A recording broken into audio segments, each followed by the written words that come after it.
चंडाला प्रतिहतरयो यस्य प्रेम प्रवाहो लोकातीतो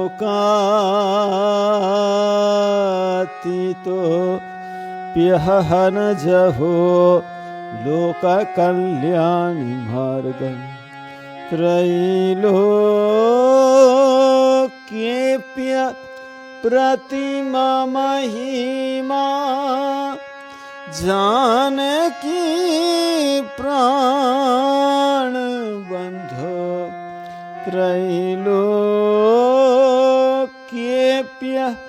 प्रतिमा महिमा जानकी प्राण बंधो भक्त्या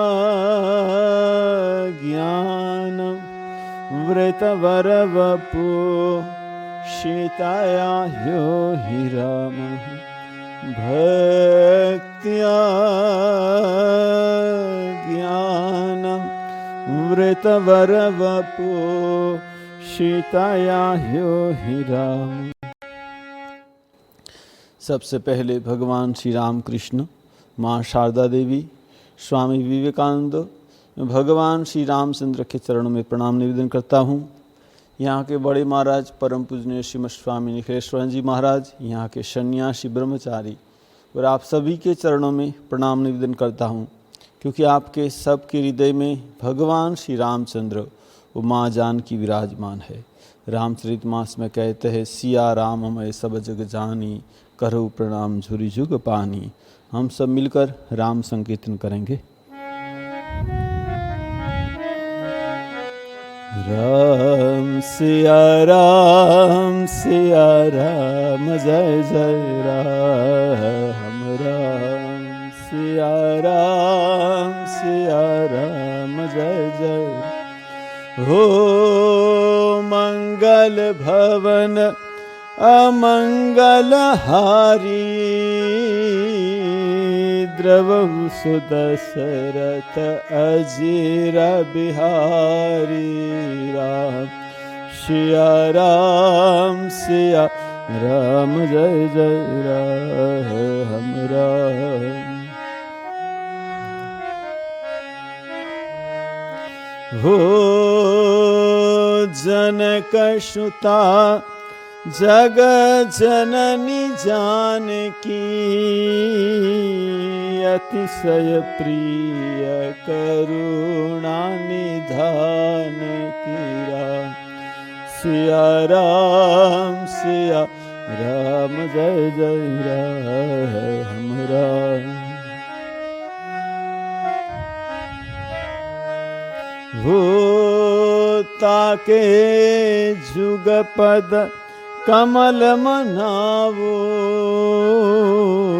जासु कृपा निर्मल मति पावो। राम सिया राम जय जय राम, राम। हो रघुकुल रीति सदा चली आई, प्राण जाय पर बचन न जाई। राम सिया राम जय जय राम, राम। हो जय जय जय हनुमान गोसाई, कृपा करहु गुरुदेव की नाई। राम सिया राम जय जय राम, राम। हो सिया राम मैं सब जग जानी, करहु प्रणाम जोरी जुग पानीरा। सिया राम जय जय राम राम। सिया राम जय जय राम राम। सिया राम जय जय राम राम। सिया राम जय जय राम। तो हम चर्चा कर रहे थे कि कैलाश पर्वत के ऊपर भगवान शिव जी और पार्वती जी बैठे हुए हैं। यहाँ रामचरितमानस में कहते, एक बार तिहि तर प्रभु गयहु, तरु विलोक्युर अति सुख भयहु। भगवान शिव ने देखा एक वट वृक्ष, उसके पास भगवान शिव गए। निज कर डाशी नागरी पुछाला। अपने हाथों से वाघ चर्म उसने वहाँ डाल दिया। भुज प्रलंब परिधन मुनि चीरा, बैठे सहज शंभु कृपाला। भगवान शिव वहाँ बैठ गए। कहते पार्वती भल अवसरु जानी। पार्वती ने देखा कि भगवान शिव शांत प्रसन्न मुद्रा में है। गई शंभु पही मातु भवानी। पार्वती भगवान शिव जी के पास गई। जानी प्रिया आदर अति किन्ना, वाम भाग आसन हर दिन। भगवान शिव ने स्वागत किया और वाम भाग में आसन दिया। जब वाम भाग में आसन दिया तो बैठी शिव समीप हर्षाई, पूर्व जन्म कथा चिताई। उसको बहुत आनंद हुआ, क्योंकि पिछले जन्म में क्या हुआ था। जब भगवान शिव ने पार्वती का त्याग किया था, तब वो सती रूप में थी, तब उसने उसको वाम पास में नहीं बैठने दिया, तो उसको सन्मुख आसन दे दिया कि तुम सामने बैठो। आज जब फिर वाम भाग में बिठाया तो बहुत आनंद हुआ। अब पार्वती भगवान श्री राम से प्रश्न करती है कि तुम पुनि राम राम दिन राती, सादर जपहु अनंग आराती। तुम तो दिन रात राम राम राम राम जप करे हो। रामु सो अवध नृपत सित सोई, की अज अगुण अलख गति सोई। वही राम क्या ब्रह्म है, वही राम क्या भगवान है। अभी भी मेरे मन में संशय है, आप मेरा संशय का निराकरण कीजिए। आप मुझे राम कथा सुनाइए। आप जो मैंने पूछा, मैंने नहीं पूछा, वो भी बताइए। भगवान श्री राम के जन्म के कारण क्या है, भगवान श्री राम ने क्यों जन्म लिया, आप सभी बात मुझे बताइए। वंदउ पद धरि धरणी श्रु, विनय करु कर जोरी। वर्णहु रघुवीर विमल जसु, श्रुति सिद्धांत निचोरी। आप श्रुति सिद्धांत सब का निचोड़ करके भगवान राम का यश का वर्णन कीजिए। जैसे पार्वती जी ने ऐसा प्रश्न किया, भगवान शिव को बहुत आनंद आया। भगवान शिव की आंख बंद हो गई। हर ही रामचरित सब आए। भगवान शिव के हृदय में रामचरित्र आने लगा। प्रेम पुलक लोचन जल छाए, आंखों से आंसू बहने लगा, शरीर में पुलक होने लगा। श्री रघुनाथ रूप उर आवा। हृदय में भगवान श्री राम का रूप दर्शन करने लगे। परमानंद अमित सुख पावा। भगवान श्री राम उनके इष्ट देव है। हृदय में भगवान राम का ज्योतिर्मय रूप देखे परमानंद हुआ, अमित सुख पावा। और क्या हुआ, भगवान राम का हृदय में रूप दर्शन करते करते समाधि लग गई। यहाँ लिखते हैं, मगन ध्यान रस दंड जुग, मगन ध्यान रस दंड जुग। पुनि मन बाहिर किन्न, रघुपति चरित महेश तब हर्षित बरनि लीन मगन ध्यान रस दंड जुग पुनि मन बाहिर किन रघुपति चरित महेश तब हर्षित बरनि लीन। भगवान श्री राम का हृदय में दर्शन करते करते समाधि लग गई, लेकिन फिर उसने अपने मन को बहुत जोर करके नीचे लाया, क्योंकि भगवान राम की कथा के समाधि लग जाएगी तो भगवान की राम की कथा होगी नहीं। तो अपने मन को फिर नीचे उतारते, जैसे भगवान श्री राम कृष्ण दक्षिण से मुहुर्मुहु समाधि होती थी उनको। जब भक्त लोग बैठे होते थे तो वो कहते थे मैं भक्त के साथ बात करूंगा, मुझे समाधि सुख नहीं चाहिए। देखिए भगवान श्री राम कृष्ण भी बात करने के लिए अपने मन को समाधि सुख से नीचे उतारते थे। यहाँ भी हम देखते हैं कि मगन ध्यान रसदंड जुग पुनि मन बाहर की, लेकिन उसने मन को बाहर किया और पहले वंदन करने लगे। किसको वंदन करने लगे? वंदहु बाल रूप सोई रामु सब सिद्धि सुलभ जपत जिसु नामु मंगल बाल रूप सोई रामु।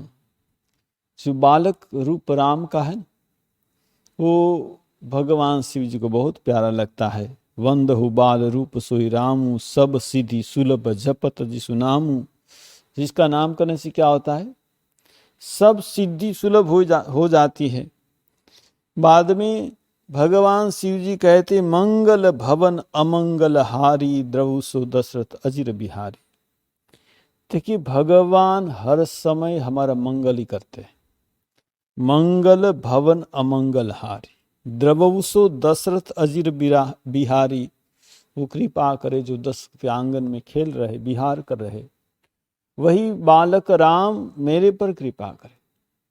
भगवान मंगल भवन है। देखिए हम भगवान के पास बहुत कुछ मांगते हैं, भगवान हमको वही देंगे जिसमें हमारा मंगल हो। कोई भगवान को कल्पतरु कहते हैं, लेकिन भगवान कल्पतरु नहीं है। जैसे श्री राम कृष्ण देव 1 जनवरी को सब कहते कल्पतरु हुए थे, कल्पतरु दिवस कहते हैं, लेकिन भगवान कल्पतरु नहीं हुए। क्योंकि कल्पतरु में क्या होता है? कल्पतरु का मतलब है जिस वृक्ष के नीचे हम जो कल्पना करेंगे वो हो जाएगा, वो अच्छी हो या बुरी। एक ऐसी बात है कि एक आदमी को पता नहीं, कल्पतरु वृक्ष के नीचे बैठा था, उसको बहुत भूख लगी, उसने सोचा अच्छा खाना आ जाए तो बहुत अच्छा है, तुरंत अच्छा खाना आ गया, खा लिया। अब वो सोच रहा है कि एक अच्छी सैया मिल जाए तो थोड़ा सो जाओ, बहुत नरम सैया मिल के सो गया। अब वो जंगल में ऐसे सोया हुआ है, उसको डर लगा कि बाघ आएगा तो मुझे खा जाएगा, तो सचमुच बाघ आकर खा गया। देखिए तो ये कल्पतरु में क्या होता है, हम अच्छा बुरा जो सोचे वो हो जाते। लेकिन भगवान श्री राम कृष्ण 1 जनवरी को क्या उसने, आप सभी को पता है। भगवान श्री राम कृष्ण जब 1 जनवरी को काशीपुर उद्यान वाटी में थे तो गिरीश चंद्र घोष ने ये सब बैठे हुए थे। श्री राम कृष्ण देव टहलते उनकी ओर आए और गिरीश ने नतजानु होकर प्रणाम किया। भगवान श्री राम कृष्ण ने पूछा कि तुम मेरे बारे में क्या बता रहे हो सबको? तो गिरीश चंद्र घोष ने नतजानु होकर 2 हाथ जोड़कर कहा कि मैं क्या कहूँ, व्यास वाल्मीकि जिनकी वर्णना नहीं कर सकते, मैं उसके बारे में क्या बताऊँ। व्यास का मतलब है जिसने भागवत लिखी, वाल्मीकि ने रामायण लिखी, वो भी वर्णना नहीं कर सकते, मैं क्या बताऊँ। भगवान श्री राम कृष्ण को भाव अवस्था उसने कहा कि मैं तुम सबको आशीर्वाद करता हूं, तुम सबका चैतन्य हो। और जिन जिन को स्पर्श किया क्या हुआ, उनके इष्ट देव का दर्शन हुआ। किसी का इष्ट देव कृष्ण था, किसी का काली था, किसी का राम था। जैसे जैसे उसने स्पर्श किया, कहते कि उस ज्योतिर्मय रूप दिखने लगे सब, और आनंद में नृत्य करने लगे। कौन कहाँ है, आ जाओ आ जाओ। और श्री राम कृष्ण आशीर्वाद किया, मैं तुमको आशीर्वाद करता हूँ, तुम्हारा चैतन्य हो। तो देखिए, भगवान मंगल भवन अमंगलहारी है। हमारा मंगल ही करते, अमंगल नहीं करते। तो यहां भगवान शिव जी पार्वती को कहते हैं कि तुमने जो राम कथा मुझे पूछी ना, धन्य धन्य गिरिराज कुमारी, तुम समान नहीं को उपकारी। तुम धन्य हो गिरिराज कुमारी। देखिए, गिरिराज पर्वत से क्या होता है, नदी निकलती है। ये राम कथा भी वहां से निकलती है। कहते धन्य धन्य गिरिराज कुमारी, तुम समान नहीं को उपकारी। तुमने जो राम कथा पूछी ना, उससे क्या होगा, पूछे वो रघुपति कथा प्रसंगा, सकल लोक जग पावनी गंगा। ये जो भगवान राम की कथा है, सबको पावन करेगी।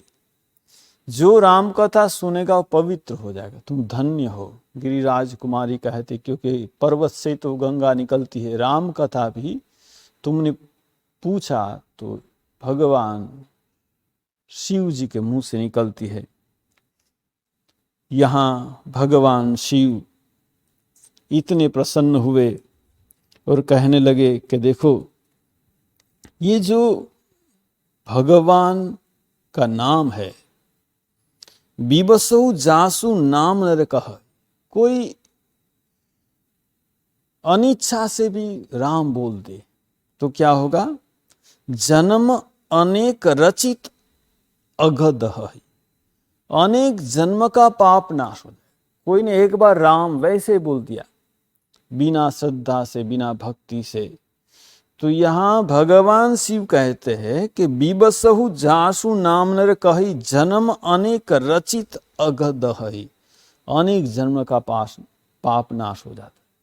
भगवान श्री राम कृष्ण देव कहते हैं कि एक 1000 साल से कोई एक घर में अंधेरा है, तो जब दीपक जलाया जाएगा तो क्या होगा, प्रकाश हो जाएगा दीपक जलाने से तुरंत ही। वैसे ही भगवान का नाम करने से सब पाप नष्ट हो जाता है। और जो अनिच्छा से करता है उसका भी ऐसा होता है। तो सादर सुमिरन जे नर करहि, जो भक्ति के साथ, श्रद्धा के साथ भगवान का नाम करेगा उसका क्या होगा, भव बारिधि गोपद इवतर। भवसागर गाय के पैर के समान छोटा हो जाएगा। स्वामी विवेकानंद कहते संपद तव श्रीपद भव गोष्पद बार्य था। भगवान का चरण कमल को जो हम अपनी संपत्ति मानकर सुग्रहण करेंगे तो क्या होगा, भव गोष्पद बार्य, विशाल भवसागर गाय के पैर के समान हो जाएगा। भगवान यहाँ कहते हैं कि देखो, काशी में जो मरता है ना, मैं उसको राम नाम सुना तो उसकी मुक्ति हो जाती है। यहाँ भगवान शिव कहते कि देखो, राम भगवान का जन्म के अनेक कारण, तो मैं तुमको कुछ कारण सुनाता हूं। एक कारण क्या है कि भगवान विष्णु जो वैकुंठ में थे, तो वहां सनकादि ऋषि उनके दर्शन करने के लिए आए। तो उनके जो द्वारपाल थे जय विजय, उसने उनको रोक दिया, गुस्से हो गए और उसने उसको शाप दे दिया कि तुम राक्षस हो जाओ, तुमको 3 बार राक्षस होकर पृथ्वी पर जाना पड़ेगा। तो कहते कि एक बार वो हिरण्यकशिपु हिरण्याक्ष, तो हिरण्याक्ष ने क्या, जब पूरी पृथ्वी को लेकर समुद्र में डुबा दी, तो भगवान ने वराह रूप धारण किया, उसका नाश किया। हिरण्यकशिपु की बात हम जानते, प्रहलाद के पिताजी, उसको मारने के लिए भगवान ने नृसिंह का रूप लिया। और कहते भगवान कृष्ण ने वक्रदंत शिशुपाल को मारा, वो भी जय विजय थे। और भगवान राम, वो कहते रावण कुंभकर्ण, ये दोनों जय विजय थे। तो कहते 3 बार उनको ये जो जय विजय द्वारपाल थे, 3 बार उसने जन्म लिया राक्षस के रूप में, भगवान ने उसका संहार किया। कहते हैं कि भगवान का और भी कारण है। क्या कारण है? कहते हैं कि एक जलंधर राक्षस था, किसी से मरता नहीं था। क्यों नहीं मरता था? उनकी जो पत्नी थी, नहीं, बहुत पतिव्रता थी, वृंदा उसका नाम था। अब किसी से मरता नहीं, तो युद्ध हुआ देवताओं के बीच में, मरता नहीं। तो भगवान विष्णु ने क्या किया, यहां युद्ध चल रहा है और भगवान विष्णु ने जलंधर का रूप लेकर उसकी स्त्री के पास आए। वो स्त्री ने पति भाव से स्पर्श किया, उसका जो पातिव्रत धर्म नष्ट हो गया और तब ये जलंधर मर गया। जब वृंदा को पता चला कि भगवान विष्णु ने कपट किया है, भगवान विष्णु उनके इष्ट देव थे, लेकिन जब कपट किया ने, उसने शाप दिया तुम पत्थर बन जाओ। और भगवान विष्णु शालिग्राम शिला बन गए। और भगवान विष्णु ने कहा तुम तुलसी बनोगी, तुलसी के सिवा में भोग ग्रहण नहीं करूंगा। तो ये वृंदा जलंधर एक बार राक्षस हुआ था। देखिए यहां कहते हैं कि जब जब त्रेता युग आता है ना, भगवान राम का जन्म होता है। और यहाँ हम देखेंगे कि रावण एक नहीं है, रावण बहुत है। ये जय विजय भी रावण हुए थे, ये जलंधर भी रावण हुआ था, बाद में हम चर्चा करेंगे। एक प्रताप भानु था, वो भी रावण हुआ था। हर त्रेता युग में भगवान राम का जन्म होता है, अलग अलग रावण होता है। देखिए कोई भक्त चाहे कि हम भगवान की लीला में सम्मिलित होंगे, तो फिर जब त्रेता युग आएगा, भगवान राम का जन्म होगा, हम भी उस लीला में सम्मिलित हो सकते हैं। और भगवान शिव जी कह रहे, और एक बार क्या हुआ, नारद श्राप दिन एक बार, कल्प एक ते ही लगी अवतार। एक बार नारद जी ने श्राप दिया, इसलिए भगवान को जन्म लेना पड़ा। तो गिरिजा चकित भई सुनी भानी, गिरिजा को तो बहुत आश्चर्य हुआ। अरे नारद विष्णु भगत पुनि ज्ञानी, नारद तो भगवान विष्णु के भक्त है, वो श्राप क्यों देगा? कारण कवन श्राप मुनि दीन्ना, नारद ने श्राप क्यों दिया? का अपराध रमापति किन्ना, भगवान विष्णु ने क्या अपराध किया था? देखिए नारद मुनि के गुरु है ना, तो गुरु का कोई अपराध नहीं हो सकता, भगवान का अपराध हो सकता है। तो इसलिए उसने कहा का अपराध रमापति किन्ना। जब ऐसा सुना ना, तो भगवान शिव हंसने लगे। भगवान शिव ने कहा कि देखो, बोले बिहसी महेश तब ज्ञानी मूढ़ न कोई, जेहि जस रघुपति करही जब सो तस तेहि चन होई। देखिए ये मूर्ख और ज्ञानी, भगवान राम जिसको जैसा बनाते ना, उसको वैसा बनना पड़ता है। तो पार्वती सुनना चाहती है कि कारण क्या है, नारद मुनि ने क्यों अभिशाप दिया। तो कहते हैं कि नारद मुनि एक बार घूम रहे थे, हिमगिरि गृहा एक अति पावनी, बह समीप सुरासरी सुहावनी। एक बहुत हिमालय पर्वत के पास गंगा बहती है, वहां अच्छी गुफा थी, और वहां सुंदर एक आश्रम था। आश्रम परम पुनीत सुहावा, देखी देवऋषि मन अति भाव। बहुत अच्छी गुफा है, आश्रम है, गंगा बहती है, तो बहुत अच्छा लगा। और ये जगह ऐसी थी, वैसे नारद मुनि को श्राप था। एक बार नारद मुनि ने क्या किया था, दक्ष प्रजापति को ब्रह्मा ने कहा तुम सृष्टि करो, तो उसने 10,000 पुत्र उत्पन्न किए। अब 10,000 पुत्र उत्पन्न हुए। नारद जी से जब मिले, तो नारद जी ने उन्हें ऐसा उपदेश दिया को ऐसा वैराग्य हुआ, वो सब संसार छोड़कर चले गए। तो सृष्टि तो उनसे हुई नहीं, इसीलिए दक्ष प्रजापति उसने शाप दिया कि तुम एक जगह ज्यादा देर तक कहीं न रह पाओगे। तो नारद मुनि ने कहा ये तो अच्छा ही हुआ, ज्यादा नहीं रह पाऊंगा तो जल्दी जल्दी इधर उधर जाऊंगा, तो बहुत लोगों का कल्याण करूंगा, ठीक है ना। लेकिन यहाँ कहते ये भूमि ऐसी पवित्र है कि यहाँ किसी का साप भी काम नहीं करता। यहाँ के सुमित हरि श्राप गति बाधी, यहाँ श्राप उनकी गति तो वो तो एक जगह ज़्यादा रुक नहीं सकते, लेकिन यहाँ इस भूमि का प्रताप था, वहाँ कोई श्राप काम नहीं कर सकता था। इसीलिए तो वहाँ भगवान का नाम करने लगे। सहज विमल मन लागी समाधि, और ऐसे तन्मय हो गए कि अब समाधि भंग नहीं हो रही। बहुत दिन हो गए भगवान का नाम करते करते, बहुत आनंद मिल रहा है, समाधि लग गई। अब जब कोई भगवान का नाम करता है ना, तो इंद्र को डर लग जाता है। क्यों इंद्र को डर लगता है? देखिए, ऐसा है कि जब हम भगवान का नाम करके स्वर्ग में जाना चाहेंगे तो हम सब स्वर्ग में जा सकते हैं। स्वर्ग में कैसी व्यवस्था है? स्वर्ग में जिसका पुण्य सबसे ज्यादा होता है ना, वो वहां का राजा इंद्र होता है। लेकिन इंद्र को हर समय टेंशन रहता है। क्या टेंशन रहता है? मेरे से किसी का पुण्य ज्यादा हो जाएगा तो मेरी गद्दी चली जाएगी। तो इसीलिए वो क्या करता है, जब भी कोई तपस्या करता है ना, तो कामदेव अप्सरा को भेज देता है, तपस्या भंग करो। तो यहाँ कहते कि मुनि गति देखी सूर्य से डराना। उसको तो भय लग गया कि ये जो मेरा स्वर्ग ले लेगा, इंद्र हो जाएगा। इसलिए उसने कामदेव को भेज दिया, रंभा अप्सरा को भेज दिया। यहाँ कहते रंभा सुर नारी नवीना, सकल असमर सब कला प्रवीणा, करही गान बहुतान तरंगा, बहुविधि क्रीड़ही पानी पतंगा। सब नाचने लगी अप्सरा। लेकिन कहते हैं कि नारद मुनि की समाधि भंग नहीं। बहुत प्रयत्न किया। अब कामदेव को डर लग गया कि नारद मुनि की समाधि भंग, जो नारद मुनि फिर क्रोध करेंगे, मुझे शाप दे देंगे तो मुश्किल हो जाएगा।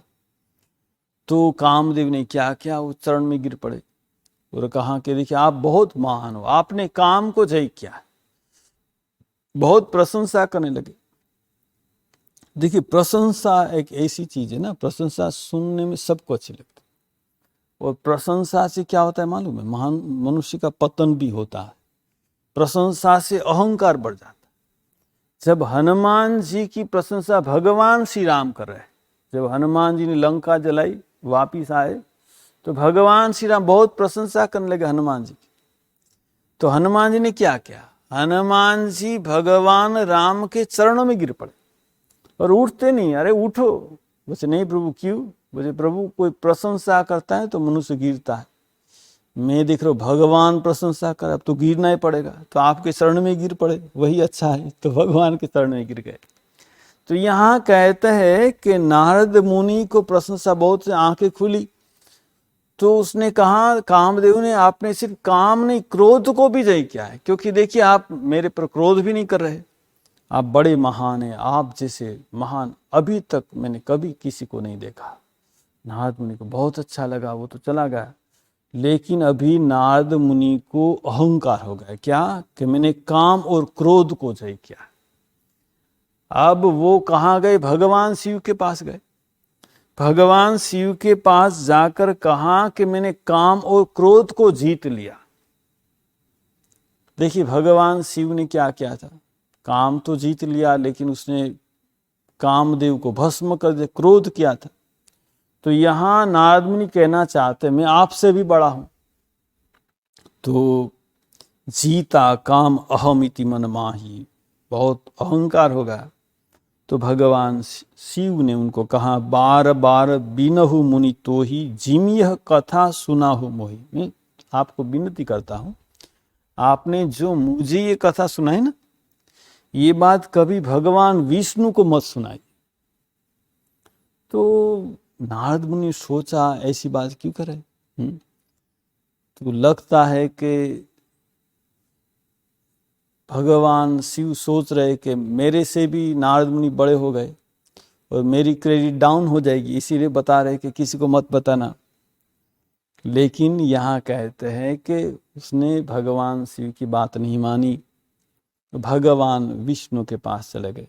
और भगवान शिव को पता था कि शायद मेरी बात नहीं सुनेगा। उसने दो उनके जो गण थे पीछे पीछे भेजा, दो गण पीछे पीछे गए भगवान विष्णु के पास। भगवान विष्णु आइए आइए पधारी, उठ गए, आसन दिया, बिठाया। अरे बहुत दिनों से आपको नहीं देखा, कहाँ थे? अरे मैं तो तपस्या कर रहा था, और आपको पता है मैंने काम और क्रोध को जीता है।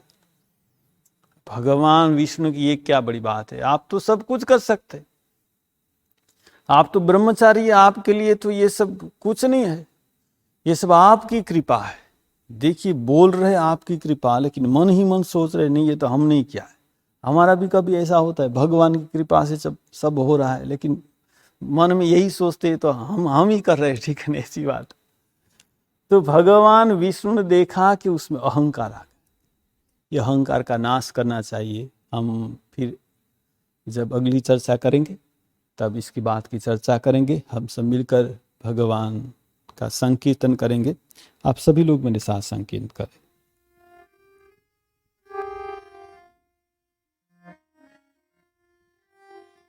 हरे राम राम राम सीताराम राम राम, हरे राम राम राम सीताराम राम राम, हरे राम राम राम सीताराम राम राम, हरे राम राम राम सीताराम राम राम, हरे राम राम राम सीताराम राम राम, हरे राम राम राम सीताराम राम राम, हरे राम राम राम सीताराम राम राम, हरे राम राम राम सीताराम राम राम, हरे राम राम राम सीताराम राम राम, हरे राम राम राम सीताराम राम राम, हरे राम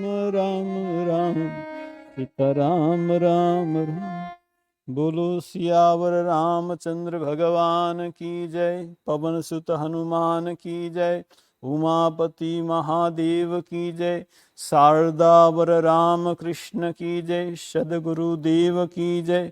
बोलो भाई सब संतन की जय, सब भक्तन की जय। ओम नमः पार्वती पतये, हर हर महादेव हर।